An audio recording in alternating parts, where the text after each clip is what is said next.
Don't worry, everybody, we got more football coming up for you a little bit later in the show, that of the Upper Peninsula variety. Even got some great field hockey highlights, so stay tuned for that. Right now, Tom Markowski is here to talk about the Hungry Howie's Michigan Mr. Football race. And what we want to do is have a little fun and talk about maybe a couple of the guys who we think have a really good chance right now of winning the whole thing if it were to end today. You've got a favorite, a guy who's taken his team already to the state finals once before. Josh Jackson, the quarterback out of Saline. Go on our website and check out all the stats for all our 10 candidates, and you'll see Josh every week is putting up some silly numbers. And a lot of times he's only playing a half or sometimes just 3 quarters.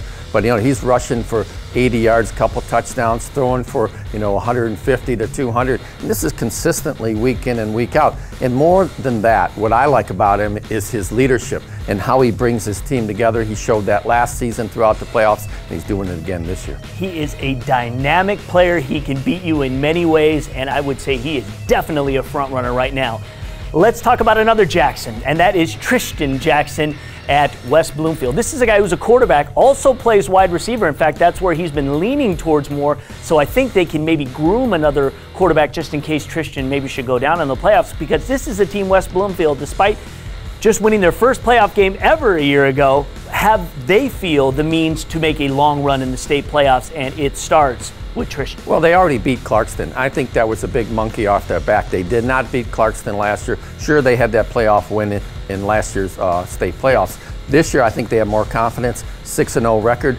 They got a chance to get in 2 or 3 playoff games at home. Absolutely. This is a guy who definitely, the team is lighting it up offensively, and Jackson looks phenomenal. So those are a couple of guys we think are our favorites. Of course, we do like what Kyle Thomas has done at Walled Lake Western. We think if that team surprises everyone and in Division II gets through who they need to get through, he's going to be another favorite. He's kind of a sleeper because he's not a really highly rated player as far as recruiting, but you talk about numbers, he's putting them up. Go to statechampsnetwork.com, click on the Hungry Howie's Mr. Football banner right there on the homepage. Vote for your favorite. The winner gets an automatic spot into our Final Four. We've got about 3 to 4 more weeks of this voting to go on. Right now, Des Fitzpatrick of Waterford-Mott, the fine wide receiver, is currently leading the way. But go to statechampsnetwork.com right now.